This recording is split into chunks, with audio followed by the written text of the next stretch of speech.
Hi everyone, it's Alex from Radtide, and we're here at Singapore Comic Con 2024, and we're at the Mighty Jaxx booth, and what we're going to do is we're going to go over the new products from SuperCraft Laboratories. We're going to go through that with Victor and with Martin.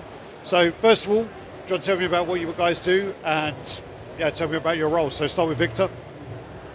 Hi, I'm Victor from SuperCraft, and I'm part of the Mighty Jaxx group. My main role is actually that of Chief Investment Officer of the Mighty Jaxx.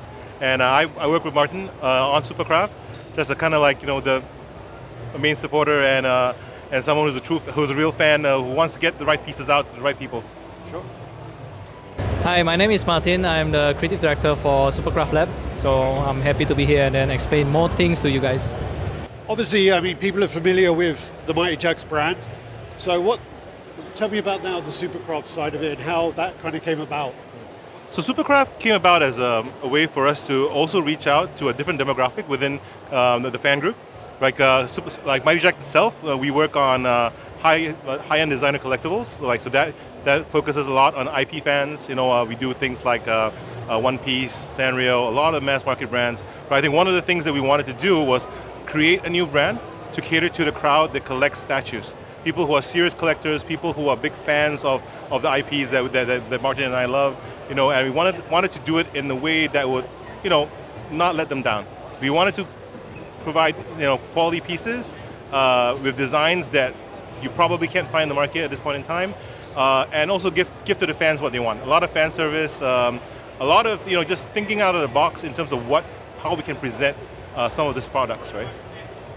And also as a part of the kind of the Mightyverse, is that what you're? I mean, like the Mightyverse is just like a bigger way that we want to talk about the things that people collect, right? So all the fandoms involved within the world, and we believe that the statue collectors form a big part of the Mightyverse. Yeah. So here today we do have the Transformers bust, and we have the Batman. So what we'll do is, do you want to give like a brief introduction we'll start with the Transformers piece. We're going to go over the Transformers piece and go over from the art perspective. So where did this concept come from and how was it born? Yeah, so first of all, thanks for having me, Alex. And the concept is basically it's a love letter for the G1 fans, right? For the Transformers back in the 1984, where, it's our cartoon, the characters that we watch. Yeah. And I think we are thinking like, what is the piece that best represents the whole G1 continuity. And in here you can see that Optimus at the back, he's half transforming because Transformers, the transforming part is always the big part of the cartoon. So he's transforming into the Autobot symbol. Why? Because he's a symbol of the leader of the Autobots. And he's also half transforming into the planet Cybertron. So the planet that he protects and the planet that basically his home. And it also symbolized the succession. That means the 5 robots in the front is the next generation. With Rodimus Prime, as you can see here, is lifting up the Matrix, and then he becomes the Rodimus Prime, essentially. And we did put a lot of Easter eggs here, so we can go one by one, but yeah, essentially that's the whole idea of this piece. Well, it also, if you go back to that, 1984, when they decided to kill him, that was just like mind-blowing and soul-destroying as a child. Exactly. I think that's my first experience with death as a child. So yes, yes, I'm sure. So then, because I was kind of doing a little bit of work with the company as well at the beginning of this, and the original idea of this was to be, I think, smaller, and then you've got a bit bigger now with the scales. Yeah. I guess as usual for us, right, we wanted to create a piece that has presence. Of course, at the same time, not overly big as well, because you want it to be able to fit for your current collection or maybe the next thing to come. So we find out that this is probably the best size that we can give for collectors. It's a nice size for the robots in the front as well. So if we make it too small, then they'll end up being super tiny. So yeah, of course the weight and everything else also matters for us, which is why we come into this decision to make it this size. And then obviously with the Transformers line, there is a lot of competition out there. So what do you think makes this stand out from them? Yeah, I think we try to hit the, the nostalgic feel for the collectors. Those who watch the cartoon back in the day, and then when they see this piece, we hope that they will feel like, oh, this is the piece that makes me remember of all the things I watched back in the day, of all the characters I love, and yeah, tells a story, have a little bit of the Easter egg that refers back to the source material. That is what we hope going to be, the unique points that we can show to the collectors. And then, sorry, from start to finish as well, I mean, like, when this concept was first kind of written, like, or sketched out, how long is that timeline? I think the whole concepting part is, I think the concept it was rather simple because we wanted to, the whole idea is quite clear, right? With the 5 robots in the front and then Optimus at the back looking at them and half transforming as well. I think the real bulk of work comes from the sculpting and painting as well. And the sculptor, which is he's super experienced and he's a friend of mine, Harry. So he did a lot of pieces for other companies as well, like XM and Prime One. So he did a very good job in filling all the details here, like the planets of Cybertron that you can see here, right? There's a lot of small, tiny buildings that represent the city, basically, that represent the life. And there are some networks of roads or tunnels that basically looks like a bit like circuitry, basically. Oh yeah. So yeah, Very intricate. Very intricate. exactly. So all these things, I think the whole sculpting lasts for about 2 months or a bit more than that. And on top of that, another 2 months for the painting, because as you can see, there's a lot of pieces. So our painter, his name is Hon Ming. He did a great job also in highlighting all these parts. And was there any pressure and any rush to get this out before the 40th anniversary? So yeah, I think the 40th anniversary is this year, right? Yeah. So I think we take, I mean, we time it quite well, I guess. This released in back in November. So it's still in time for the 40th anniversary. And yeah, I think as the first piece, this is, we feel it's quite suitable. I think you actually did it very well, because I think you showed there's a New York Comic Con which would have been in October. Yes. And then just before that would have been the Transformers 1 movie. So Yeah. it would have been during the kind of hype of all that anyway. Yeah, So yeah, you did it very well. Thanks. And was there any, I mean, I know you said about Optimus Prime and you wanted his robot form. Were there any other concepts involved with the smaller Autobots in their transformed state or anything like that? Autobots, transform and roll out. The 5 bots, I think, of course, the Rodimus Prime lifting the Matrix was referenced from the famous movie moments, right? Where he took up the leadership after Optimus died. And the 5 robots here, I think a lot of people will question the selection, right? Like, oh, why is it Grimlock or Jaxx? So basically, we are balancing from the characters that appears in the movie, also with the characters that appears consistently in the cartoon, and the one that are more well known for the collectors, basically. Yeah. So Grimlock's a massive fan favorite as well. So. I love him. So I think all these 5, right? I think most of the collectors will know them, and then most will love them as well. And you got to keep it diverse and put the lady in there as well. So. For sure. So then, kind of moving on. I mean, like, what's your next kind of goal for this? I mean, let's say this sells very, very well, sells out within the key time. What's the next kind of plan? Is there anything you could share with that? Yeah, I mean, of course, we are still looking on our IPs, and for Transformers, right? If this one receive very well, then for sure there'll be the next one coming. Decepticons? Yeah, I guess. Yeah. I mean, We'll see about that. yeah, it would have to be, because like kind of like a mirrored version with Megatron, and looking forward to seeing that. For sure. If you've got any sketches, do show me afterwards. And, yeah. All right, so we're here. What we're going to do is we're going to go through this from the business kind of side. One of the questions that keeps coming up, and I want to know about as well, is what was the choice about these additional add-ons with the gold plated, the platinum, the gems? Where did that idea come from? And anything you can expand on that as well. So that's a great question. So we've all been collecting statues for a while, You know, I think we've bought like a lot of different types of statues. Most of them come as one piece, sometimes with like expansion sets. They give you like extra accessories, collectibles. I think what we wanted to do with kind of like our statues is to allow the fan to buy it basic.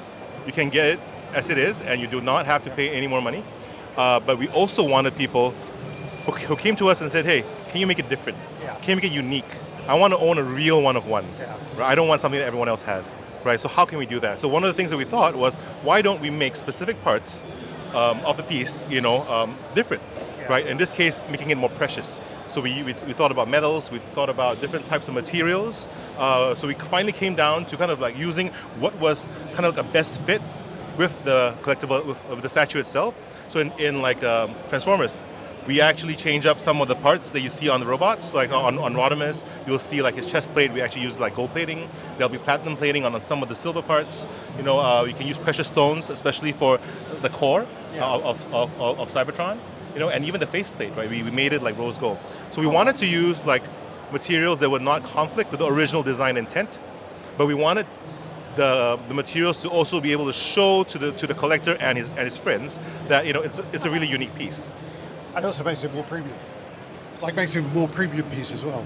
Yeah. Yeah. I mean, like, with this as well, are you going to be doing some kind of a way that people can look up and see, this is the combination I have. How many other people have this combination? Is there going to be some kind of tally of that? Or some way of checking? We won't have a public way of viewing all that. I think for us, I think that's something that like fans like to discover, right? I think there are products where people don't tell you exactly how many there are in existence. You don't know how many of each configuration there are. So it's up to the fans to kind of figure out, hey, who has this particular configuration? Right? I would say that people buying like the full shebang was pretty common. We got a couple of folks who actually bought everything. You got guys who just you got folks who customize like just some of the breastplates. So some people were very targeted and specific. So in terms of what they wanted to do. So I would say that most of the pieces that people customize should be reasonably unique to them. Sure. And then, do you have like a rough percentage of like how many people have ordered with the customizations, or is it just? Yeah. So based on the numbers that I remember, we have at least about 60% of people who actually customize something. 60. Yeah. Wow. Yeah.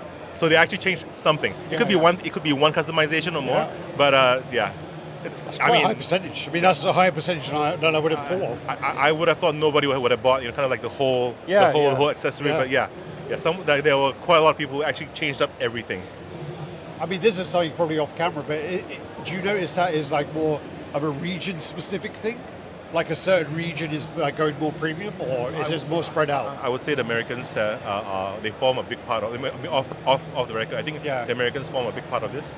Yeah. And I would say that the Americans, I was quite surprised that they actually like bumped up the whole thing, maxed out. I'm like, I would have put money on the Americans would have gone like the kind of standard way. Yeah. And then a lot of some of the Asian countries would have gone with the more, jazzed up way. Okay. Yeah, we saw a lot of Americans do that. Some, of course, there were others in Asia that did some of the customizations. Like some of them did the precious metals here. Yeah. But I would say the most common ones are kind of like the breastplates, right? And then that's a very obvious one that you can see right in front. Yeah. And then I think this one, you can actually customize the pearl itself. Oh wow. Yeah. So yeah. And then also, but that's off record. also, I mean, like the edition size is 100 with the one extra. Yeah. And so, what was the idea behind the low edition size? And then also one of the questions that come up again is like the price point. Yeah, why the low edition size? So, the low edition size is a reflection of a couple of things. I think one, we wanted to make this product extremely exclusive. Yeah. Right. Price point wise, it is pretty high. We also wanted to make sure that we had the bandwidth to make sure that every piece would be made in the best way possible, so we can actually control the QC, right? So, and at the same time, when someone purchases something at that price, they want to make sure that it's an actual collectible. Sure. So I think we wanted to also make sure that when you're buying it, there's only those few pieces going around in the world. We wanted to make sure there was secondary value in the resale market, right? So I think that's important for a lot of collectors because they want to hold a like a grail piece, but they also want the grail piece to actually have some value. Of course. Right. So if I did like 500 of these or 1,000, not really very grail no limited, Sure. right? So yeah, so I think 100 pieces is really rare. Why not? I mean, even like when you think about 500 worldwide, it sounds like it's that's very rare still. Yeah, But yeah. in this kind of market, Yes. it's Yes. yeah. So I think like 100, I think would actually be extremely rare. I think also as a reflection to the current state of our statue industry today, the market's soft. Sure. Right. We want to make sure that for the people who are still looking at buying a piece, that they actually buy a piece that's worth collecting and worth holding. Yeah. I mean, one of the hard things as well must have been that for both of these pieces actually that the Batman market and the Transformers market is quite saturated. So to be able to provide produce something that's unique Yeah. and able to find a place in the market Yeah, must yeah. have been pretty tough as well. So Batman, I would agree, is saturated. Transformers actually is not as crowded. I would say a lot. So that's kind of like why one thing that I'm pretty proud about for our piece. You'll see here that this way of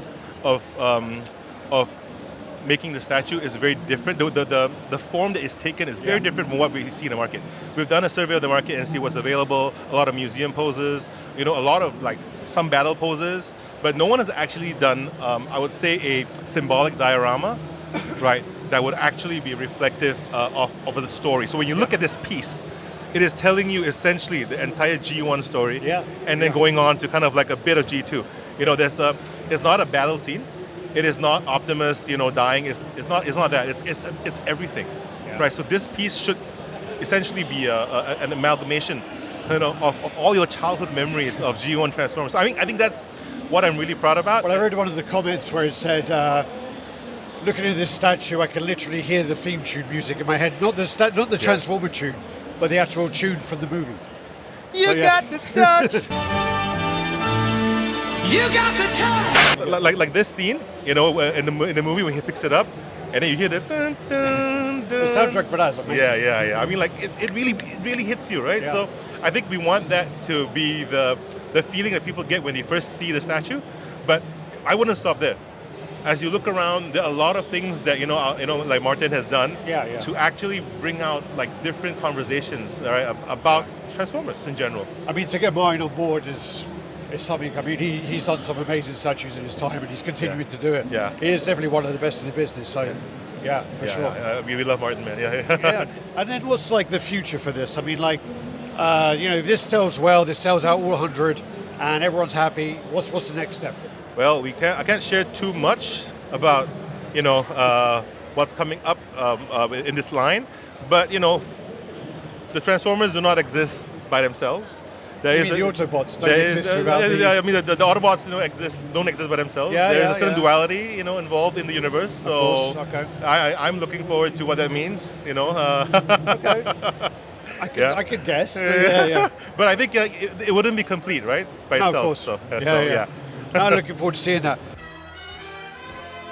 So thanks everyone, we're back, and just want to thank both the guys for this. Thanks Thanks so much. for talking about the pieces. Thanks for going around. Victor's pleasure. lost interest already, and what we do is do the usual like, comment, subscribe, and share, and definitely check out on their website. We'll put the socials below. Thank you everyone. Bye bye.